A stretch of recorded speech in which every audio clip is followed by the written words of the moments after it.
അത്യുന്നതന്റെ മറവിൽ വസിക്കുന്നവൻ ഞാൻ.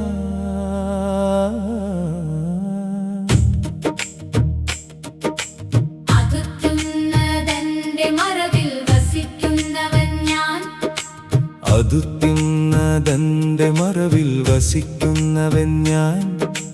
സർവശക്തന്റെ നിഴലിൻ കീഴിൽ വസിക്കുന്നു ഞാൻ. യഹോവയെക്കുറിച്ച് ഇപ്രകാരം പറയുന്നു. അവൻ എന്റെ സങ്കേതവും എന്റെ കോട്ടയും.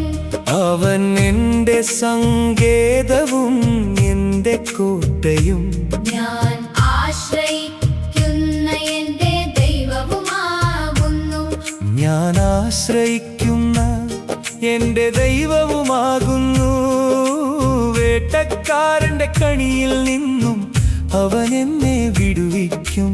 വേട്ടക്കാരന്റെ കണിയിൽ നിന്നും അവൻ എന്നെ വിടുവിക്കും. നാശകരമായ മഹാമാരിയിൽ നിന്നും എന്നെ കാത്തുരക്ഷിക്കും. തന്റെ തൂവലുകൾ കൊണ്ട് അവൻ എന്നെ മറച്ചുകൊള്ളും. അവന്റെ ചിറകിൻ കീഴിൽ ഞാൻ ശരണം പ്രാപിക്കും.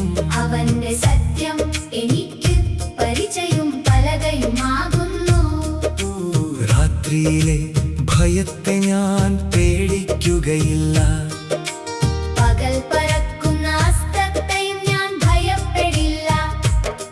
ഇരുട്ടിൽ സഞ്ചരിക്കുന്ന മഹാമാരിയെയും ഉച്ചയ്ക്കു നശിപ്പിക്കുന്ന സംഹാരത്തെയും ഞാൻ ഭയപ്പെടില്ല.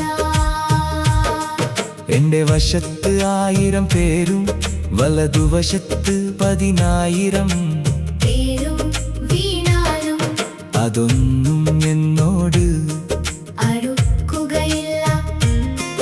എന്റെ കണ്ണുകൊണ്ട് തന്നെ ഞാൻ നോക്കിക്കാണും. ദുഷ്ടന്മാർക്ക് വരുന്ന പ്രതിഫലം ഞാൻ ദർശിക്കും. യഹോവേ, നീ എന്റെ സങ്കേതമാകുന്നു എന്നു ഞാൻ പറഞ്ഞു. അത്യുന്നതനെ എന്റെ വാസസ്ഥലമാക്കി മാറ്റി ഞാൻ. അതുകൊണ്ട് ഒരു അനർത്ഥവും എനിക്ക് ഭവിക്കുകയില്ല.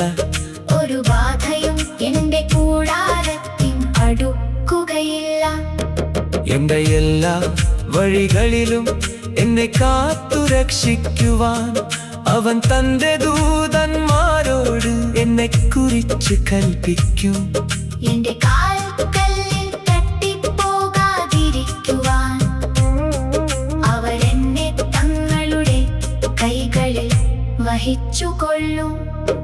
സിംഹത്തിന്മേലും അണലിമേലും ഞാൻ ചവിട്ടും.